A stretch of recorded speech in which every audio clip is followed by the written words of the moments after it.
Ito mula ulit kay Melvs Castle. Pinaiyak ni Commodore ang Chinese ambassador. Nagpapanik na ngayon ng Chinese embassy. Lagot na China. Sabing ganun mga tol. Sa title Sa title yan ang panonoorin natin mga kapatid. Sabi rito sa description, hinamon ni Commodore J. Tariela ang Chinese embassy. Pag inatras nyo lahat ng barko nyo sa West Philippine Sea, tsaka kami makikipag-usap sa inyo. Sabing ganun mga tol. Alright, so ito ating panonoorin. Bibigyan natin ng reaction video. Pero bago yan, syempre wag mong kalimutan mag-subscribe kay Melvs Castle. Nakalagay po ang link sa ibaba. At kung bago ka pa lamang dito at trip mo yung mga ganitong klaseng commentary, reaction video sa mga balitang may kinalaman sa ating soberanya, syempre wag mo rin kakalimutan mag-subscribe. Click mo na rin ang notification bell para ma-notify ka whenever na may mga bago tayong reaction video tulad nito. So wag na po nating patagalin pa. Total wala na rin naman tayong hinihintay na. Panoorin na natin to mga tol. Chinese Ambassador Wang Zhilian at Commodore J. Tariela muntikan ng magkainitan. Pinagtatawanan lang kasi ni Commodore J. Tariela ang muling pagmamakaawa ng China. Actually mga tol, nakakatawa naman sila na at the same time nakakainis mga tol kung iisipin mo. Yung mga akusasyon nila sa atin, yung mga pananalita nila mga tol, napakagaling nila manginis mga tol. Kumbaga, napakagaling nila mang-provoke, no? Tapos ang kapal pa ng mukha nitong Chinese Ambassador. Isinisisi sa Pilipinas ba't nagkakainitan ang Chinese Coast Guard at Filipino fisherman. Dahil raw to sa kabastusan ng ating mga mangingisda. Pero handa naman raw patawarin ng China ang Pilipinas. Yung mga mangingisda pa talaga natin ang sinisisi nila mga tol. Kita mo kung paano sila gumawa ng ano nila, ng mga salita nila, di ba? Nako. Ating mga mangingisda. Pero handa naman raw patawarin ng China ang Pilipinas.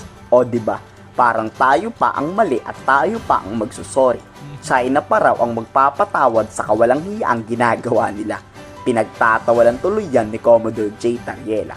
Dito muling ang nag-alok ang Chinese Embassy ng maayos na makikipag-usap sa Pilipinas. Pero muling pinaninindigan ni Commodore J. Tariela at Philippine Coast Guard na wala nang mangyayaring negosasyon. Tapos na ang maliligayang araw ng China. Kasi kung titignan mo mga tol, 'di ba? Maikipag-usap ka sa kanila, 'di ba? Tapos after nun, andoon na naman sila na parang tila ba wala tayong pinag-usapan. Kasi ito naman talaga malinaw malinaw na sa ating lahat na hindi isusuko ng China ang West Philippine Sea. Hindi nila kikilalanin kailanman yung Court of Tribunal mga tol, yung arbitral ruling na naipanalo natin noong 2016.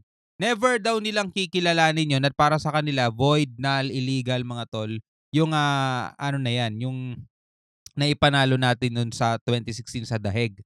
So ano pa yung pag-uusapan diyan, 'di ba? Paaatrasin nila yung lahat ng mga barko nila mga tol. 'Di ba napakalabo kasi mga tol nakausap nitong mga 'to Gusto nila halfway daw kunyari, pero sila masusunod. Gusto nila usapan, pero dapat sumunod tayo sa kanila, 'di ba? Walang kwenta 'di ba? Yung 200 nautical miles na exclusive economic zone natin, 'di ba? Na bahagi natin sa karagatan na 'yan. Kilalanin nila, irespeto nila, tapos ang usapan. Yun lang talaga mga tol. At hindi na kailanman magpapauto ang Pilipinas sa mabubulaklak na salita. Ibahin nyo ang Administrasyong Marcos, hindi katulad ni former President Duterte na nagpauto noon sa inyo. Kahit saan para umabot ang tensyon, hindi nahahayaan ng Administrasyong Marcos na makontrol muli ng China ang West Philippines. Sabi nga ni Digong dati, sasakay siya ng jet ski at itatayo niya ang bandila ng Pilipinas mga tol para sabihin sa China na etong West Philippine Sea ay atin. Diba? Diba? Anyari? Naging best friend bigla. Nagkaroon ng arbitral ruling award. Ayaw niyang tanggapin, binasura niya lang.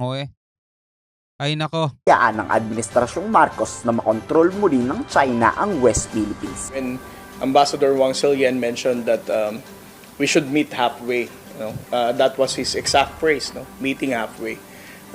But for the Philippine Coast Guard, I think we're not actually, there's no reason for us to meet halfway, because they are the one going beyond that half partition. Kumbaga sila ang sumobra. There's no halfway into this kasi it's not the Philippine government who is provoking them, harassing their Chinese fishermen, it is them eh. There's no halfway kasi tayo ang nasa posisyon na tayo ang argabyado. So, as to the question, etong aggression na to nangyari January 12, so they can have an excuse na January 17 naman tayo nag-usap eh. It's still not an excuse, no? Because as I said, no, based on the international law, what they're doing is actually a violation of it. January Napakalinaw kasi mga tol eh. Ano yung halfway na sinasabi nung Abnoy na yun, di ba? Anong halfway? Eh, lagpas-lagpasan na nga sila. Yung Scarborough, mga tol. Ito imagine sabi ng UNCLOS, 200 nautical miles exclusive economic zone. Do the math, mga kapatid. Yung Scarborough ay nasa 400 plus nautical miles na mula sa kanila. 'Di ba? Lagpas-lagpasan na, 2 ulit na mga tol, 400 nautical miles na eh. 'Di ba? Tapos sasabihin nyo halfway. Sinong Abnoy yung maniniwala doon sa mga pinagsasasabi nila, 'di ba? Law. What they're doing is actually a violation of it. January 17 nga ang muling pag-uusap ng DFA at Chinese Foreign Ministry. Dito pinangako ng China na iaatras ang lahat ng kanilang pagmamay-aring barko sa West Philippine Sea. Pero wala namang nangyari, di ba? Puro pangako lang ang China, lahat na baon na sa limot. Pero kung papauwiin lahat ng Chinese Coast Guard sa West Philippine Sea, baka raw magka-interes pa si PBBM na kausapin si Xi Jinping. Siyempre, basta para sa ikabubuti ng Filipino fisherman, gagawin lahat ni Pangulong Marcos. Department of Foreign Affairs and the Ministry of Foreign Affairs regarding the easing of tension in the West Philippine Sea and to have a communication mechanism for us to prevent the escalation. On our part, we are very hopeful that both parties will be able to still operationalize what they have agreed upon last January 17. If the question is, will I still expect that there will be more aggressive actions or harassment on the Yes. part of the Chinese Coast Guard? As I said, we can only wish that it won't happen again. But for the Philippine Coast Guard, since then and now, and the national government, we always wanted not to escalate the tension. We are willing to ensure that we're going to have peaceful settlement with any other claimant states in the West Philippine Sea. But of course, we also do not want our Filipino fishermen, the Chinese Coast Guard, the Philippine Coast Guard, the Armed Forces of the Philippines, to every time that we deploy our assets or every time that the Filipino fishermen are engaged in fishing, will be harassed. That's why, as I said, we can just hope that the Chinese government will honor whatever promises that they made during the last meeting of January 17. Yan ang problema, mga tol. Honor? Wala sila nun. Diba? Kaya nga sabi ni Commodore, diba? Ang magagawa na lang natin ay mag-wish. Wish natin, mga tol, na sana etong bansang to ay panindigan naman yung mga sinasabi nila, diba? Sana yung pagpirma nila doon sa UNCLOS ay igalang din naman nila. No? So paano tayo mag-e-expect ng respeto mula sa kanila kung ang sarili nila, mga tol, hindi nila kayang irespeto, di ba? Tuto pa rin naman talaga ng China ang pangako nitong iaatras ang lahat ng kanilang barko. Ako mismo, Melvs Castle, pabor na ituloy ang peace talks. Oo. Pero kung patuloy pa rin igigit ng China na kanila ang West Philippine Sea, aba magyera na lang talaga ang solusyon dyan.